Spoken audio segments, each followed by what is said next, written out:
Hey, what's going on, everybody? Just a few days ago, Goosebumps The Vanishing was released, and we watched all 8 episodes, and I thought today would be a perfect time to give you a series review of the show, so let's get right into it. Hit that intro. You are watching the Fan Club. You're watching the Fan Club. And you're watching the Fan Club. Do you know what time it is? And you know what time it is. It's time for the Fan Club. Let's go. Hey! I can't do this on my own, cause you know things ain't always sweet when you out here in these streets.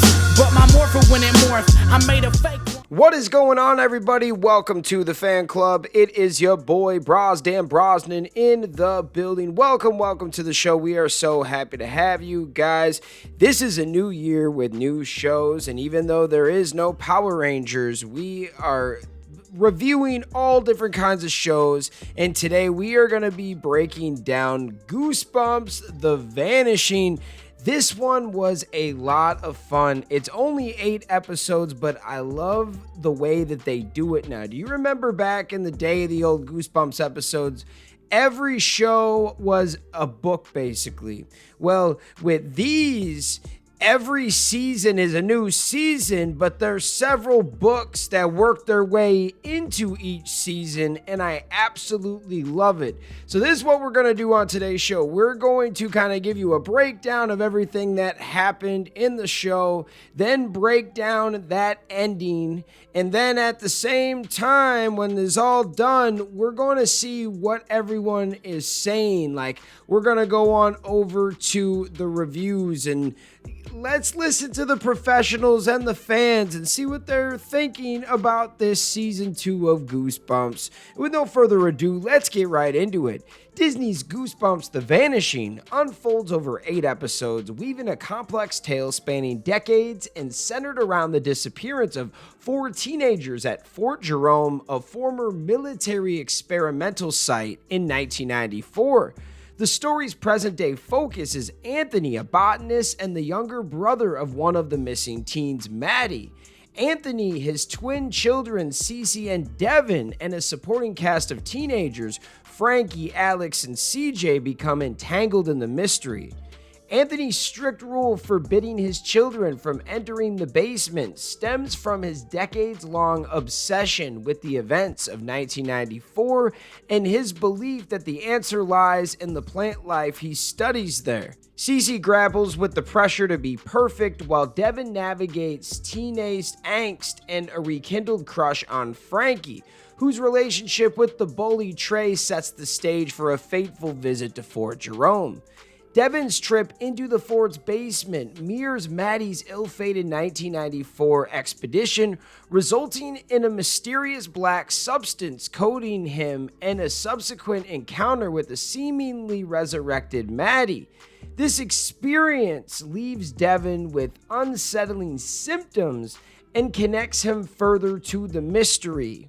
Trey, the boyfriend of Frankie at the time, was such a jerk inside the area where the teens went missing at Fort Jerome, and then once he gets in there, he's real jealous that Frankie is into him, so he takes a pair of bolt cutters and hits a fuse box, destroying a transformer, and the whole place goes dark. When that happens, the whole room lights up, and Devin sees a freaky version of his Uncle Maddie still in teen form, but with his eyes coming out, like black stuff coming out of his eyes. It was crazy. And then when Devin is climbing back into the other area, he's got black stuff coming out of his eyes, and everyone's like, yo, what the hell? And this was like the big step in Frankie not really messing with Trey no more because he was just a big jerk. Meanwhile, Anthony receives Maddie's old clothes, discovering a strange substance that animates and attacks him, ultimately revealing to be a carnivore turnip-like organism growing within him. This creature, seemingly connected to the black goo, grows rapidly, and its discovery involves various mishaps, including Trey's vandalism of Anthony's basement, resulting in him being consumed by the plant. Alex, entangled in a past injustice, seeks redemption, while CJ's ambitions at his family's restaurant intertwine with the unfolding events. Cece, under pressure to succeed, hides her failure to gain entry into an elite program. Her subsequent infection with the goo manifests as a giant bubble monster. Devin, Frankie, and Cece battle this creature, culminating in a near-fatal encounter. Their investigation leads them to a hidden videotape revealing previously unknown details about the '94 incident and a deceitful police officer connected to the case.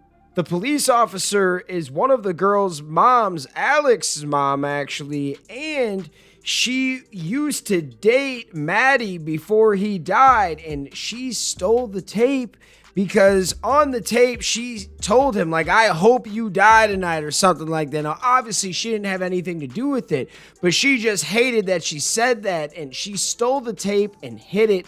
But years later, they ended up finding it, and it is crazy. It shows the kids what actually happened. The truth centers around Dr. Avi Pamani's Project Orion in 1968, involving the containment of an alien entity within Fort Jerome and a failed attempt to cure a potted camp counselor. Romana Pamani, Avi's daughter, emerges as a key figure striving to contain the threat for decades. Anthony, exposed to the alien substance, becomes increasingly alien-like and is eventually taken captive.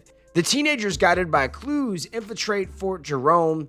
Romana provides them with a limited-use serum, enabling a daring rescue attempt for Anthony, his brother, and the others, only discover that the Rescue 1994 group has become alien hosts. The final act involves a desperate measure to release the alien ship, seemingly freeing the kids, but a lingering threat remains when Trey exhibits symptoms of infection, leaving the world's fate uncertain and hinting at a widespread contamination via the town's water and sewage systems. Even with that long write-up we put together, I still feel like we missed so much, and there's a few points I did want to bring up that as I was like kind of reading this that just came into my mind. The episode with the car, or first of all, when Trey turns into a monster, that was freaking crazy. And then they battled him, and Frankie, I think her name is, smashes a car onto her ex-boyfriend, and it was crazy. He does come back to life, but first he turns into a freaking car, and it is nuts. I believe the girl Alex, she steals the car, and that was the worst thing she could have done because this car was going like 100, driving all crazy. She ends up going through the trunk and getting out, but this car actually drives up to Fort Jerome on its own. It was fire. This story was a little bit all over the place, but at the same time, it was very entertaining. They almost could have added 2 more episodes to tie more of the stories together. It was fast-paced once it got going. I did appreciate this one, though. Let's talk about this ending a little bit more. Goosebumps: The Vanishing concludes its self-contained story with a satisfying resolution, yet leaves the door open for future installments. The central mystery surrounding Anthony Brewer's brother's disappearance is solved, revealing an alien spaceship and cryogenic pods responsible for the decades-long mystery. While the teens and Anthony escape the underground facility, a shocking twist reveals that those previously rescued from the pods transforms into aliens, mirroring the fate of Anthony's brother. However, the protagonists escape this fate thanks to the freeing of the alien ship. That's all they had to do, was free the alien ship. The apparent happy ending is undercut by Trey coughing up alien slug, suggesting the threat isn't entirely neutralized and setting up a potential plotline for a 3rd season. The ending contrasts with the cliffhanger of season 1, functioning more as a tantalizing tease than an unresolved narrative. The overall arc for character development, particularly Trey's redemption arc, while leaving the lingering possibility of further alien encounters. Now, I know a lot of horror shows, especially Goosebumps, has had these kind of endings before that kind of open it up for there to be a sequel, but then there's never a sequel. So there could just not be nothing planned here. It's just the way they wanted to end it. But it's interesting. What if like season 3 is like the cast of season 1 and season 2 combined? Or is season 3 going to be something completely different? I really appreciated this one. I'm not going to lie. I have to go back almost and watch the first season again, but I thought I enjoyed the first one, like overall better. But once this show got going, by like episode 4 or 5, I was hooked to it. And I liked the storyline. I liked the books that they took from. I thought they could have connected a few more dots here or there. I don't think it was like the best Goosebumps series they ever put out, but it was enjoyable. Over on Rotten Tomatoes, it's got an 83% on the popcorn meter and a 71% on the tomato meter, meaning that like it's decent. It's not the best show you're ever going to see, but it's definitely not trash. If you like Goosebumps, it was enjoyable, and I think it was good enough to get them a season 3. I wonder if the numbers, the ratings were good enough, but I enjoyed this. The only thing I would say is I wish that there was just more episodes, because I think the consensus, if you're going to hate on it, is it either left out things or it had you kind of just assume certain things. They didn't always connect the dots as good as they could have if they added just 2 more episodes to this. But I did appreciate this, and I was happy that we could watch this and in just a few days review it. I wish that there was a way we could get some early access to some of these, so, you know, when they come out, we could have a review.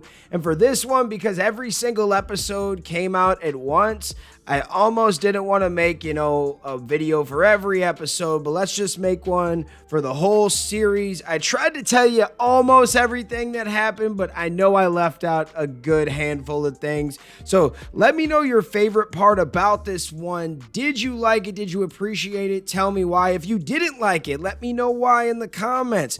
This is a judge-free place where we just kind of give our opinions on things. So let us know. Thank you guys so much for tuning in here. You are the real MVPs and the reason why we can continue to make stuff like this. Thanks again, and we'll see you next time. Peace. I want to give a special shout out to the Gold Ranger members: Salima Ramirez, Stephen Heffelman, Anime King Nick, Louis Cairns, Papillon Purple, Thomas Franco, and Troy Lyon. Thank you guys so much for your support, and if you want a video shout out like this one, sign up to be a Gold Ranger member today. Hey, what's going on? Thank you so much for watching this video. Please like, subscribe, hit that share button, and if you can, please sign up to be a member today. We have 3 membership power-ups. We have the Gold Ranger power-up, the most popular.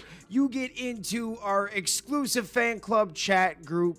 We have fan exclusive videos that we are adding monthly now, and you get a video shout out. Yes, folks, at the end of our videos, I will shout out your name. We also have the Quantum Ranger power up where you get monthly meetings online with me. Yes, folks, we will talk once a month on Zoom, and you can give me your ideas for future episodes. And then we have a professional package, the Dr. K power up, that is for businesses that want to tap into the platform.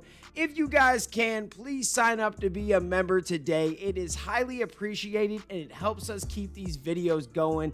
Thank you so much for watching, and we'll see you next time. Peace. Hi, we're Bulk and Skull. We have been requested by the fan club to say something funny.